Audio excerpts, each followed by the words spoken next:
YouTube channel यही है सच के इस वीडियो में आपका बहुत बहुत स्वागत है। मैं हूं नरेश। एक नाव जो कुछ यात्रियों को लेकर नदी की धारा को पार कर रही थी, अचानक धारा के बीचों बीच पहुंच करके वो डूब गई। आखिर कैसे? ना तो उसमें कोई छेद था कि नाव में पानी भरा और वो डूब गई, ना ही नदी में कोई तूफान आया था कि तूफान में डगमगा करके नाव डूब गई हो, और ना ही नाव में इतने अधिक यात्री थे कि उनका वजन के कारण वो नदी में डूब गई हो। नदी में कोई चट्टान भी नहीं थी, मतलब नाव किसी चट्टान से टकराई नहीं थी, और ना ही किसी जलचर ने नाव पर आक्रमण किया था। फिर नाव आखिर डूबी कैसे? वीडियो आगे देखने से पहले प्लीज़ कमेंट में पहुंच करके आप अपने उत्तर को बता दीजिए, और फिर देखिए नाव के डूबने का कारण क्या था। जरा सा विचार करें, ये जो हमारा जीवन है ना, ये यदि एक ऐसी नाव की तरह है जिसमें कोई छेद भी नहीं है, मतलब ना हम निंदा करते हैं, ना नफरत करते हैं, ना घृणा करते हैं, ना हमारे अंदर जलन की भावना है, हम प्यार ही बांटते हैं, हम दया ही दिखाते हैं, हम दूसरों के भले की कामना ही करते हैं। और हमारा ऐसा जीवन, हमारे जीवन की ऐसी नाव यदि डूब जाए और कारण हमें नहीं समझ में आए तो कैसा लगेगा? हम आश्चर्यचकित हो जाएंगे ना, और दूसरे भी आश्चर्यचकित हो जाएंगे। परंतु ऐसा होता है, कई चीज जीवन में अचानक ऐसी घट जाती हैं कि हमें खुद को भी अंदाज नहीं होता और हमारे जीवन की नाव डूब जाती है। राजा ने वही तो सवाल किया उस नाविक से जो उस नाव को चला रहा था।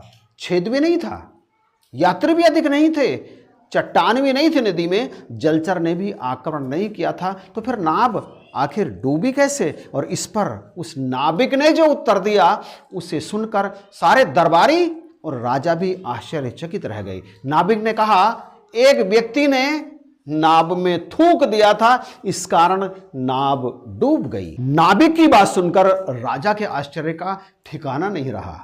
अविश्वास भरी आवाज में उन्होंने उस नाविक से कहा, कैसी बात कर रहा है?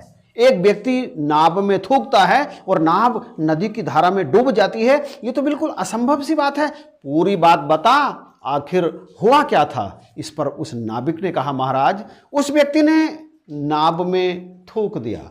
तो मैंने उसे टोकते हुए कहा, तुम इस नाव में बैठकर यात्रा कर रहे हो, नदी पार कर रहे हो, फिर भी नाव में थूक दिया? तुमने ऐसा क्यों किया? तुमने नाव में थूक कर ठीक नहीं किया। इस पर उस व्यक्ति ने कहा, पैसे दिए हैं ना, फ्री में थोड़ी ले जा रहा है। जब पैसे दिए हैं तो नाव में मैं जो चाहे करूंगा।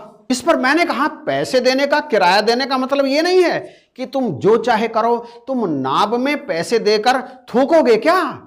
इस पर उसने भड़क करके कहा, क्यों नहीं? क्या मेरे थूकने से तेरी नाव डूब जाएगी? मैंने शांत भाव से कहा, नाव तो नहीं डूबेगी, परंतु ये बात तो ठीक नहीं है कि तुम नाव में थूको।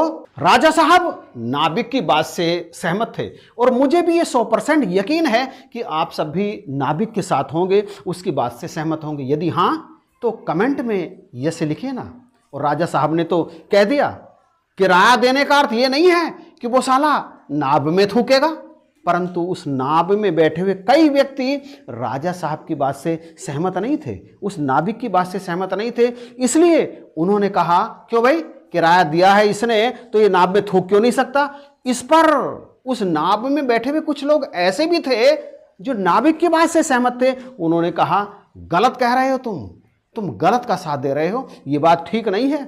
और वो उस थूकने वाले का समर्थन करने वाले लोग कहने लगे, क्यों ठीक नहीं है? किराया दिया है। और फिर वो जो नाविक का साथ देने वाले थे वे भी खड़े हो गए, और इस तरह से नाव में तकरार बढ़ने लगी, विरोध बढ़ने लगा, नाव में हलचल आरंभ हो गई, और दोनों पक्ष बन गए, दो पक्ष बन गए नाव में, और दोनों पक्ष आपस में लड़ने को तैयार हो गए। बहस इतनी बढ़ी कि वो एक दूसरे के साथ खींचातानी करने लगे और नाव डगमगाने लगी।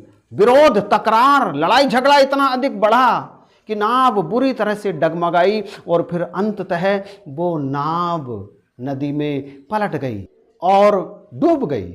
महाराज, मैंने इन 4 लोगों के साथ बमुश्किल तैर कर उस नदी को पार किया।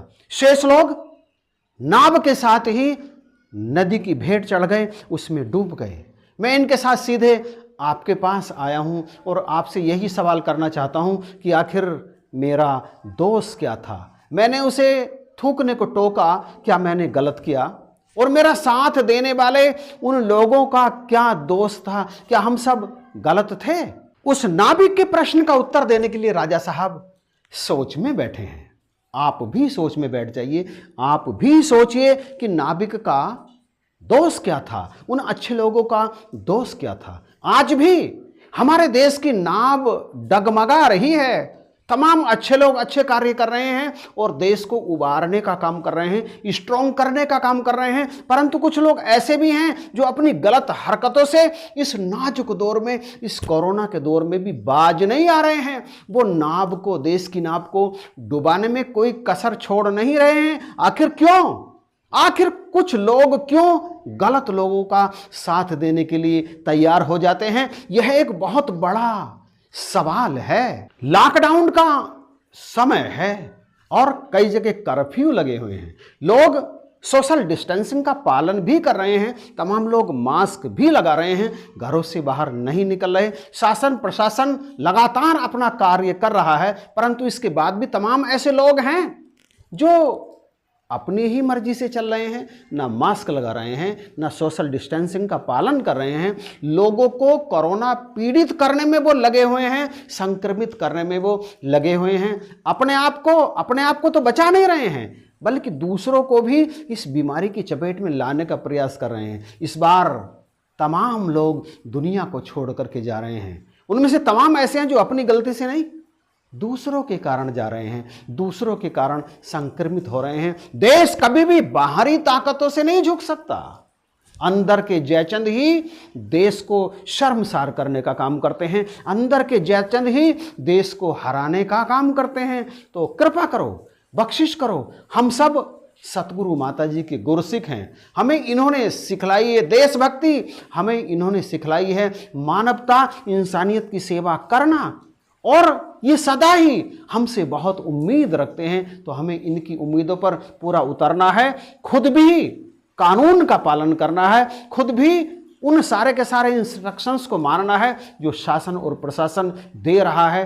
तभी हम इनके भी सच्चे गुरसिख बन पाएंगे और बन पाएंगे सच्चे देशभक्त। वीडियो के बारे में आपकी राय का मुझे पहले की तरह ही इंतजार रहेगा। और एक रिक्वेस्ट फिर करूं कि अभी बहुत सारे महात्मा, बहुत सारे भाई बहन ऐसे हैं जो चैनल देखते हैं परंतु अभी तक उन्होंने इसे सब्सक्राइब नहीं किया है। तो इसी तरह की बेहतरीन वीडियोस देखने के लिए कि सबसे पहले वो आपको प्राप्त हो अपलोड होने के बाद, आप चैनल को सब्सक्राइब जरूर कर लीजिएगा। इन्हीं शब्दों के साथ जय हिंद, नमस्कार और प्यार भरी धन्यवाद।